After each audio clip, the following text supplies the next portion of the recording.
একেবারে অনুচিত হয়েছে, যাই হয়েছে মুসলমান মারামারি, তবলিগের সাথীরা মারামারি, এটা একেবারেই ঠিক হয়নি। আমরা এই জন্য আন্তরিকভাবে দুঃখ প্রকাশ করছি এবং ইনশাআল্লাহ ভবিষ্যতে এমন কোনো কর্মকাণ্ড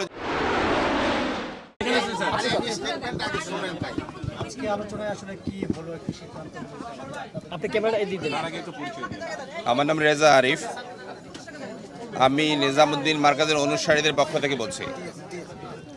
উপদেষ্টা মহোদয়রা আমাদেরকে রিকোয়েস্ট করেছেন যে অন্য পক্ষ অনেক রকম সমস্যা তৈরি করতে পারেন এবং সেই জন্য তারা একটা বিশাল জনসংখ্যা নিয়ে মাঠের দিকে যাওয়ার চেষ্টা করছেন বা চেষ্টা করবেন। যেহেতু আগে থেকে মাঠে আমাদের অনেক লোকজন হাজির আছেন, তো দুই পক্ষ যদি মুখোমুখি হয় তাহলে অনেক বড় সমস্যা তৈরি হওয়ার সম্ভাবনা আছে।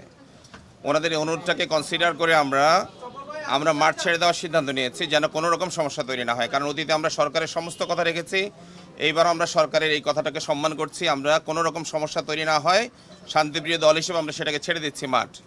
মাঠ ছেড়ে দেওয়ার জন্য আমি আমাদের সাথীদেরকে বলছি এবং যারা আছেন সাধারণ জনগণ তাদেরকেও বলছি, মাঠটা ছেড়ে দিয়ে আমরা কামারপাড়া রোড দিয়ে আমাদের পশ্চিম পাশে যে মার্কাজ আছে, মার্কাজের দিকে আমরা সেখানে দিকে গিয়ে যার যার মতো করে আমরা সেখানে সিদ্ধান্ত নিয়ে যার যার মতো করে চলে যাব।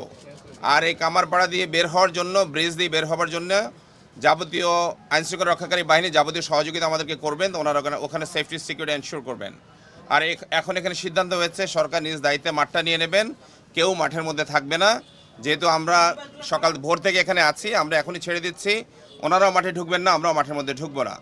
সাথীদের কাছে আমি বিনীত আরজ করছি, কেউ কারোর সাথে ইভেন একটা উঁচু গলায় কথা বলারও দরকার নেই। কোনো রকম ক্যাজুয়ালিটি যেন না হয়, কোনো রকম মারামারি না হয়, কোনো রকম সমস্যা তৈরি না হয়। আমাদের সাথীরা এখনই মাঠ ছাড়া শুরু করুক। আর ওনাদের প্রতি উদাত্ত আহ্বান জানাচ্ছি, সরকারের সিদ্ধান্তকে আমরা মেনে নিয়েছি। আমরা যেহেতু মাঠ ছেড়ে দিচ্ছি, ওনারাও যেন ইসলামের স্বার্থে, দেশের স্বার্থে কোনো রকম সমস্যার চেষ্টা না করেন।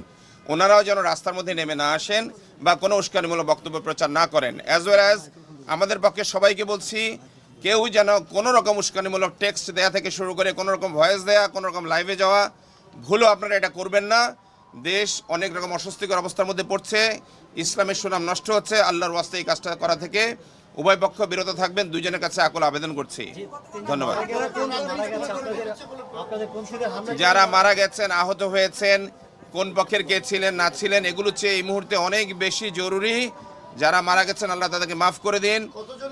যা হয়েছে এই তথ্যটা এখন না জেনে এর চেয়ে অনেক বেশি জরুরি আমাদের কাজ করতে দিন, যেন সহজে সবাই বেরিয়ে যায়, যেন আর কোনো প্রবলেম তৈরি না হয়। কারণ আপনাদের সাথে আমাদের কথা বলার সুযোগ আছে আরো।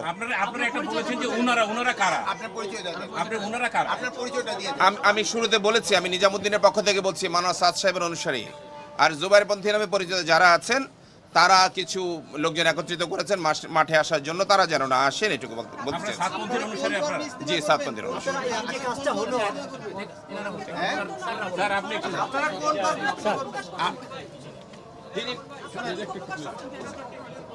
যেই ঘটনা হয়েছে কে দায়ী সেটা জরুরি নয়, অবশ্যই আমরা মুসলমান হিসাবে এবং দেশের নাগরিক হিসেবে দুঃখ প্রকাশ করছি এবং এটা একেবারে অনুচিত হয়েছে, যাই হয়েছে মুসলমান মারামারি, তবলিগের সাথীরা মারামারি, এটা একেবারেই ঠিক হয়নি।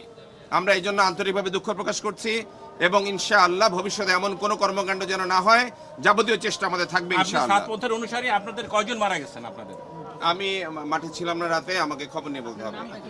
রেজা আরিফ।